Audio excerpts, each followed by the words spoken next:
25 years ago, you started your career as a preschool teacher. Why is that?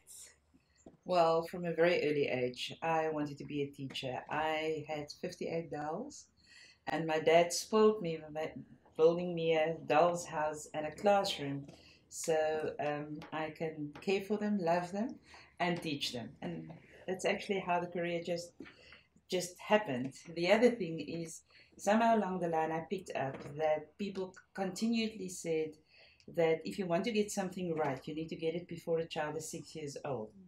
So I wanted to be able to influence a child's life, if it was in any way possible, before the age of 6, because that meant that maybe I can help to make this world a better place by shaping children to experience success instead of to battle through life and to feel dumb or not good enough.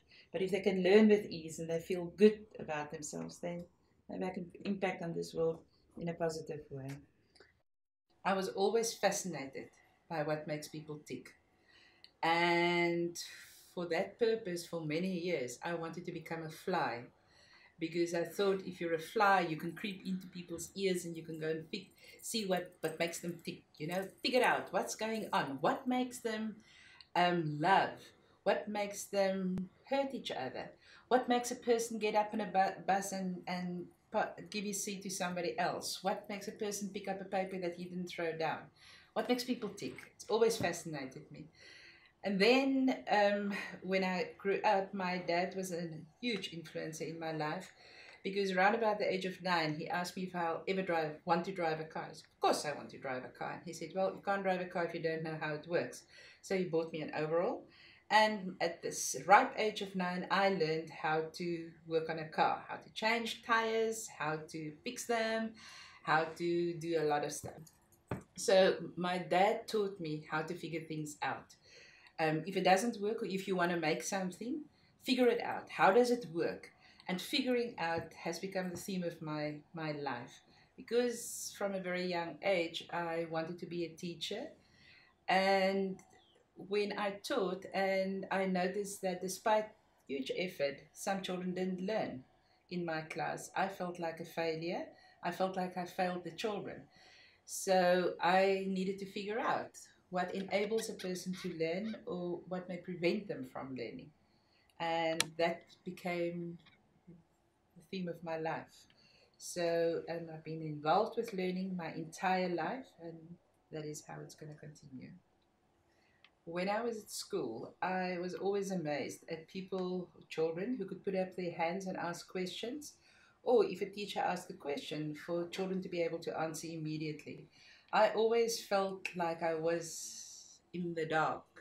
I was somewhere else. I didn't get the question, or I couldn't answer immediately. Well, ask me tomorrow and I'll know. So I just thought I was dumb or slow or something. Yeah, I didn't feel stupid, but I was just amazed that I couldn't do those things. And it was part of this trying to figure out yourself.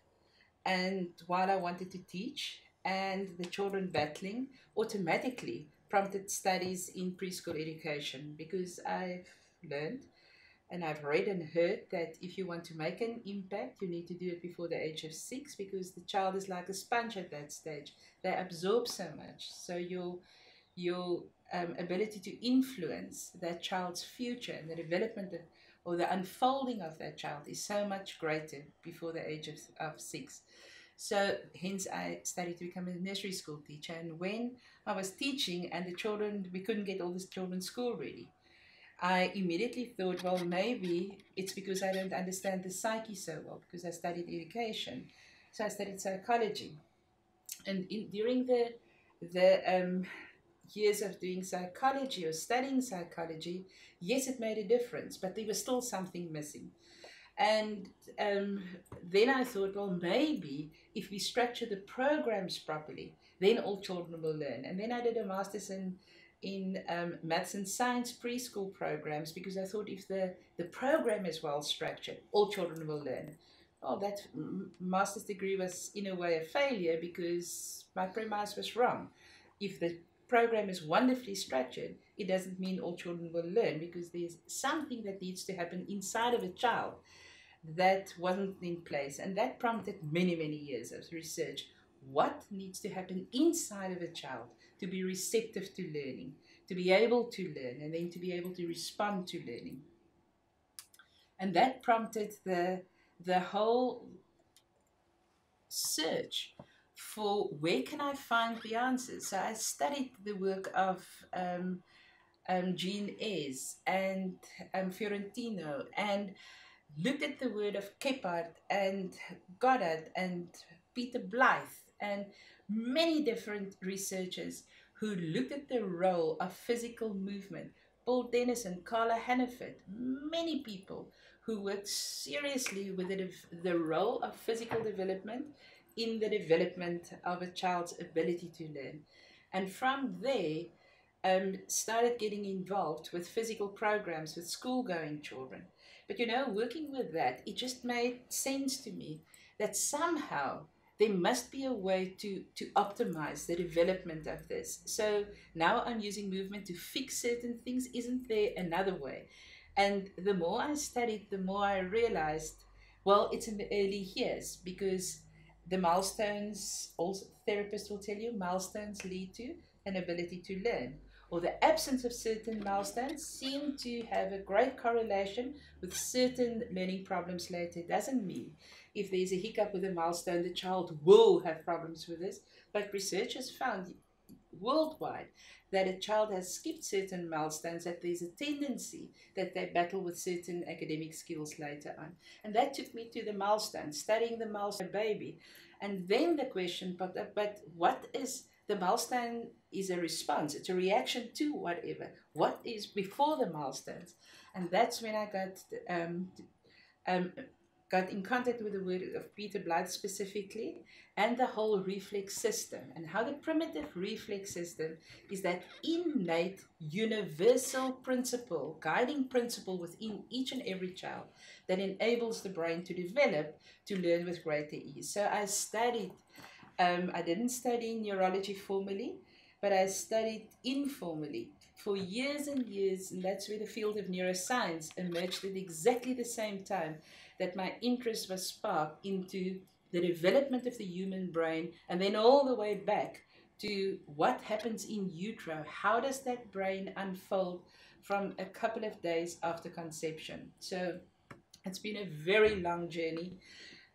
And in working with children with learning problems, what sometimes happened, the parent would say, but can you do this with me as well? And initially I never thought of working with adults, because my passion has always been with children and the potential that's locked up within children. And then I started looking at, can we apply the same principles to adults? And voila, yes you can. And hence my dynamics was born. And then in time, as my own mom aged and she was battling with certain things in her life, I realized, but you know what?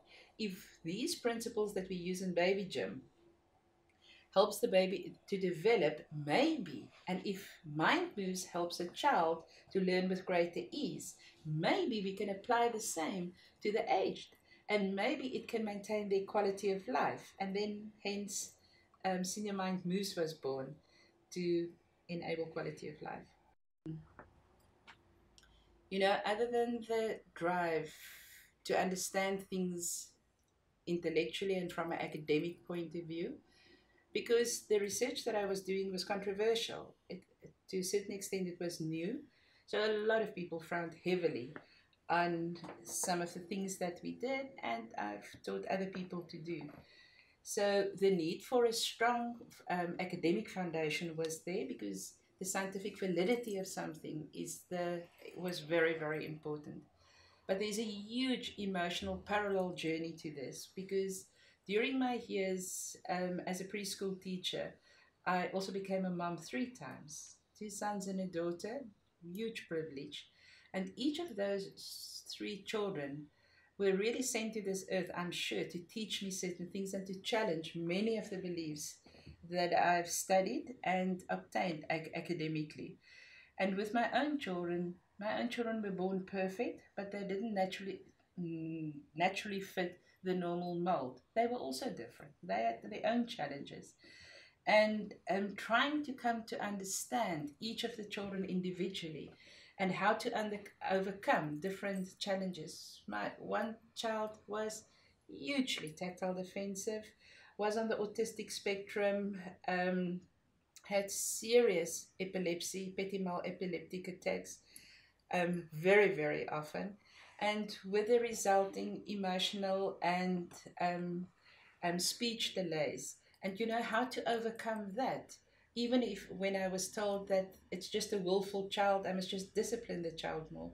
My instinct told me this is not a willful child that needs discipline. There's something wrong. We need to figure this out. That was a huge contributor, an emotive drive to understand what is happening and what is not happening at the moment.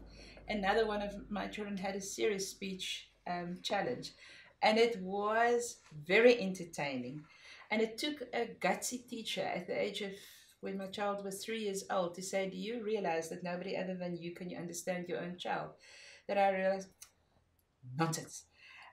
Everybody can understand. And when I really thought about it, I realized that there was a speech problem. And then what could we do about it? Yes, speech therapy. We went to the speech therapist and it helped.